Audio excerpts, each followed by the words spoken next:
My name is Louis Bridges Smith. I will be doing the play The Seagull by Anton Chekhov, and my character is Konstantin.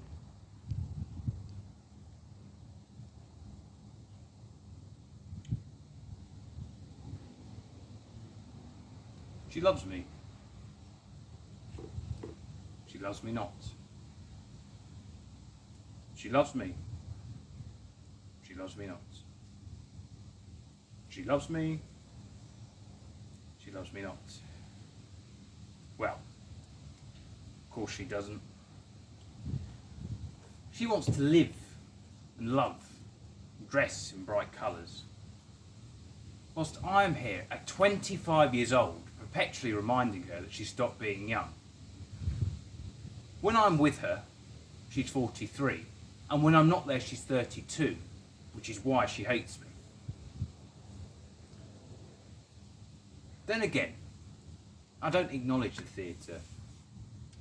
She thinks she's serving humanity and the sacred cause of art, whereas in my view, the modern theatre is just an anthology of stereotypes and received ideas. For when the curtain goes up and they're in a room with 3 walls lit by artificial lighting in the evening, because it's always evening,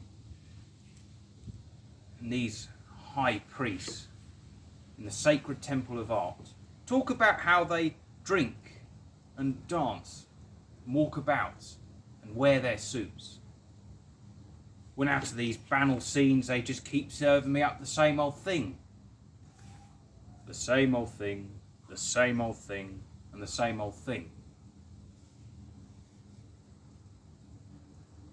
And then I run. And don't stop running. Just as Montpezon ran from the sight of the Eiffel Tower that weighed on his brain with sheer vulgarity.